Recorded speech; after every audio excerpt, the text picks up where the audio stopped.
विधिमंडळाच्या फेरफटक्यानंतर रिपब्लिकन पक्षाच्या नेत्याने आक्रमक शब्दात भूमिका मांडली। ठाकरे बंधूंना राजकीय झटका देण्यासाठीच आजचा हा फेरफटका असल्याचे त्यांनी स्पष्ट केले। रिपब्लिकन पक्ष महायुतीसोबत ठामपणे उभा असून आगामी काळात एकत्रितपणे लढण्याचा निर्धार करण्यात आला आहे। स्वतंत्र विदर्भ होणे अत्यावश्यक असून तोच विकासाचा खरा मार्ग असल्याचा दावा त्यांनी केला। विरोधकांनी सातत्याने वेगवेगळ्या मुद्द्यांवर डल्ला मारल्याचा आरोप करत आता आम्हीही त्यांना जोरदार उत्तर देत असल्याचे त्यांनी सांगितले। या भूमिकेमुळे राजकीय वर्तुळात चर्चा रंगली आहे।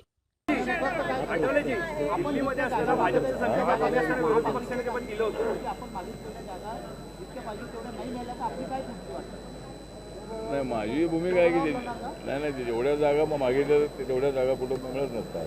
सगळ्या जागा जर मागितल्या नाही, आमची भूमिका काय, जेवढ्या जागा मिळतील तेवढ्या जागा लढणार आम्ही।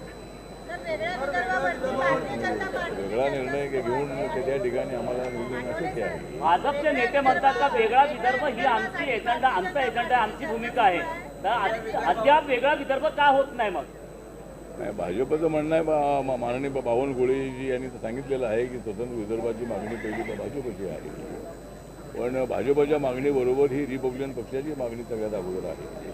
आणि रिपब्लिकन पक्षाने सुद्धा स्वतंत्र विदर्भाची मागणी अनेक वेळेला केलेली आहे, त्यासाठी परिषदा काय घेतलेल्या आहेत, आंदोलन केलेलं आहे।